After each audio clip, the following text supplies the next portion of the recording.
কে বাবা, সারাদিনে কতবার করছি জিকির? কতবার করছি? যারা আমরা এখানে বসছি সারাদিনে কিছু জিকির করছি? বলেন বাবা। করি নাই। কেউ কিছু করছি খুব কম। সারা দিন চলে গেল, আমি আমার মাওলার নাম অথচ নামাজ পড়ছি। ভালো কথা, নামাজ নষ্ট করি নাই। নামাজের মধ্যে আল্লাহু আকবার বলছি, তাসবিহ পড়েছি, দুরূদ শরীফ পড়েছি। সেটা তো অনেক বড় জিম্মাদারি। না পড়লে গুনাহ হবে, কিন্তু গুনাহ হবে, শাস্তি পাবো এই ভয়ে নামাজ পড়েছি। আর জিকিরটা হবে একমাত্র আল্লাহর মহাব্বতে। ঠিক না বে ঠিক বলেন? যার অন্তরের মধ্যে আল্লাহ পাকের মহাব্বত আছে, সারা কোরআনের মধ্যে আল্লাহ পাক নামাজ বেশি পড়ো, রোজা বেশি করো, জাকাত বেশি দাও, একটা আয়াত খুঁজে পাওয়া যাবে না। কিন্তু একটা আমলের কথা আল্লাহ বসি বলে বলছে, উযকুরু যিকরান কাসীরা। হে আমার গোলাম, আমার বান্দি, তুমি আমার জিকিরটা বেশি কইরা কইরো। জিকির বেশি কইরা করতে বলছে, কারণ নামাজ পড়তে সময় লাগবে, পবিত্রতা লাগবে, অজু লাগবে। কোরআন শরীফ তেলাওয়াত অজু ছাড়া করলে সওয়াব কম, অজু লাগবে। যাকাতের সময় আছে, হজের সময় আছে, জিকিরের জন্য অজুও লাগে না, সময় নাই। বাইন্দা দেন, যখন মনে চায় ঘুমাইয়া আছেন সেখানে, ওই সময় আপনি ঘুমের ঘরের মধ্যে আল্লাহ আল্লাহ আল্লাহ আল্লাহ আল্লাহ আল্লাহ জিকির করো। খোদার বান্দা, তোমার জন্য অজু নাই এই কথা বলবে না। গাড়িতে উঠছো, নামাজ পড়ার সুযোগ নাই, এখন নামাজ পড়া যাচ্ছে না, গাড়ির মধ্যে বসে বসে তুমি লা ইলাহা ইল্লাল্লাহ জিকির করো, আল্লাহ আল্লাহ জিকির করো। দেখবা তোমার আমল নামার মধ্যে অনেক বেশি সওয়াব হবে, আমার আল্লাহ খুশি হবে।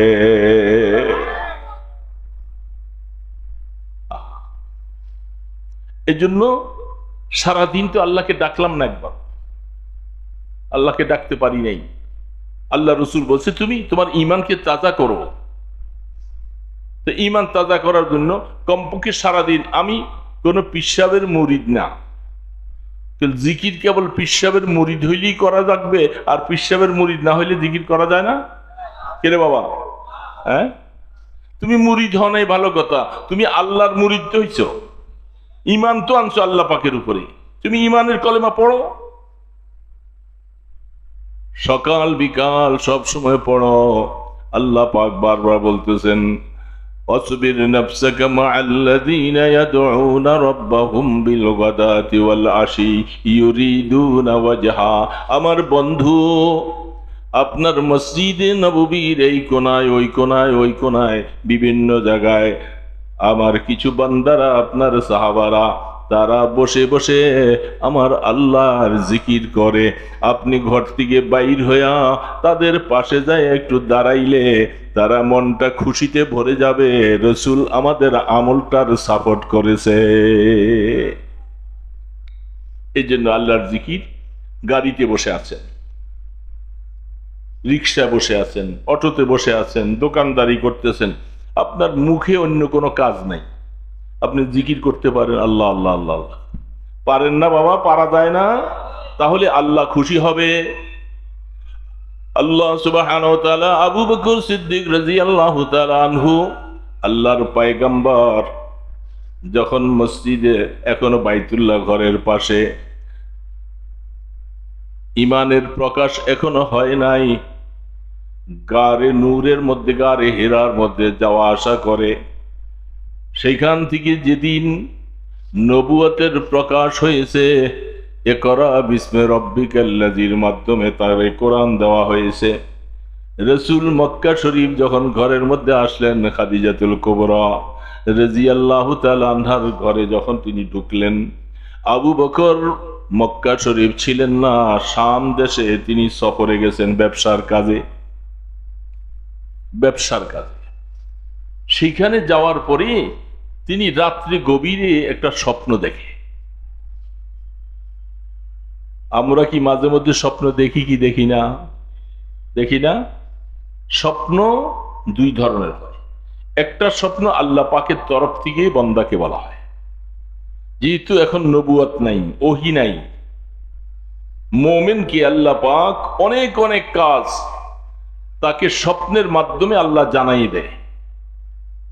এই জন্য হাদিসের মধ্যে আসছে, স্বপ্ন যদি ভালো হয়, তুমি যেখানে সেখানে যার কাছে তার কাছে স্বপ্নটা ব্যক্ত করো না। ভালো মানুষ, কোনো আলেম যারা স্বপ্নের ব্যাখ্যা বলতে পারে এমন কোন লোকের কাছে বলবা, যেখানে সেখানে বলবা না। কারণ হাদিসের মধ্যে আসছেন, তিলকা আজিলুন বুশরা লিল মুমিন, আল্লাহ পাকের তরফ থেকে মোমেন বান্দাকে এই স্বপ্নের মাধ্যমে তার অনেক কাজের সংবাদ পৌঁছে দেয়। এটা অনেক বড় নেয়ামত। আর আরেকটা আদগাসে আহলাম, যেটা শয়তানের পক্ষ থেকে আসে। এরকম খারাপ স্বপ্ন দেখলে যে দিকে শুয়ে থাকো ওই দিক দিয়ে পাল্টে যাবে, বাম দিকে একটু থুতু ফেলবে, লা হাওলা ওয়ালা বলবা, আর আউযু বিল্লাহি সামিল আলিম মিনাশ শাইতানির রাজিম বলবা। এই খারাপ স্বপ্ন তোমার আর কোনো ক্ষতি হবে না। এখন আবু বকর সিদ্দিক রাদিয়াল্লাহু তাআলা আনহু, এখনো ঈমানের কোনো দাওয়াত নাই, প্রচার নাই। তিনি শাম দেশে ব্যবসার উদ্দেশ্যে রাত্রে শুয়েছে, শোয়ার পরে একটা স্বপ্ন দেখেছে। স্বপ্ন দেখে চিন্তা করলে স্বপ্নটা কেমন কেমন যেন আমার কাছে ভালো ভালো মনে হয়। তখন ওই সেখানে একজন বড় পাদ্রী ছিল, যারা আগের কিতাবের অনুসারী, রাহেব পাদ্রী। তিনি সেই পাদ্রীর কাছে যেয়ে বলছেন যে, জনাব, আমি একটা স্বপ্ন দেখেছি, আপনার কাছে এটা বলতে চাই। বলে, স্বপ্ন দেখছো? বলো, আগে পরিচয়টা জেনে নেই, তোমার বাড়ি কোথায়? মিনাইন, তুমি কোথার থেকে আসছো? তিনি বলছেন, আমি মক্কাতুল মুকাররমা। স্বপ্নে দেখে আবু বকর মক্কা শরীফের মধ্যে আমার বন্ধু মুহাম্মদ, দীর্ঘদিন থেকে বন্ধুর মতো আচরণ চলছে।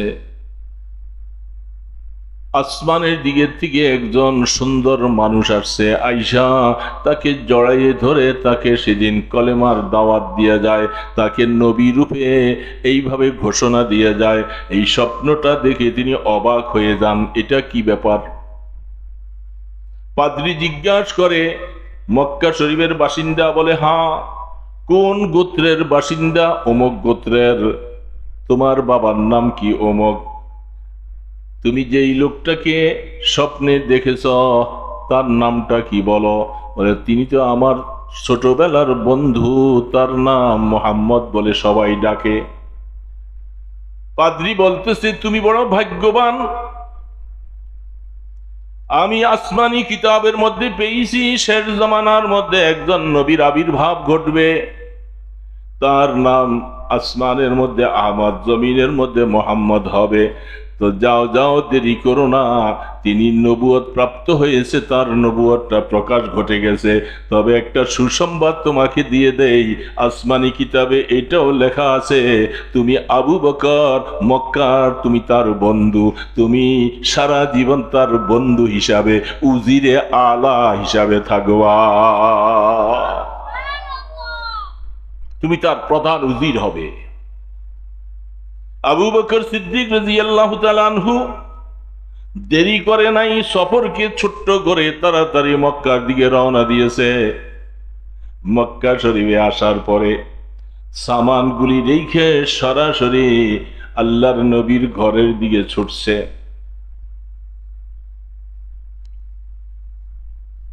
সাফা পর্বতের পূর্ব দিকে আল্লাহর হাবিবের বাবার সময়ের ছোট্ট ঘরখানা, সেইখানে যায়া বাহির থেকে আওয়াজ দিয়েছে।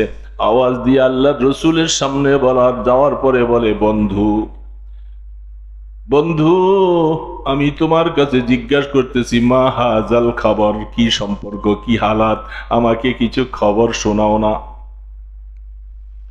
রহমতে দো আলম নবী মুহাম্মদ রাসূলুল্লাহ সাল্লাল্লাহু আলাইহি সাল্লাম বলে, আবু বকর বসো, আগে আরাম করো, কিছু পানি খাও, বিশ্রাম করো, তারপরে বলি। আমি জিজ্ঞাসা করতেছি, আবু বকর, তুমি না শাম দেশে সফরে গেছিলা? বলে, হ্যাঁ। তুমি সফরের মধ্যে একজন পাদ্রীর সাথে একটা স্বপ্নের কথা বলছিলা কিনা? সুবহানাল্লাহ।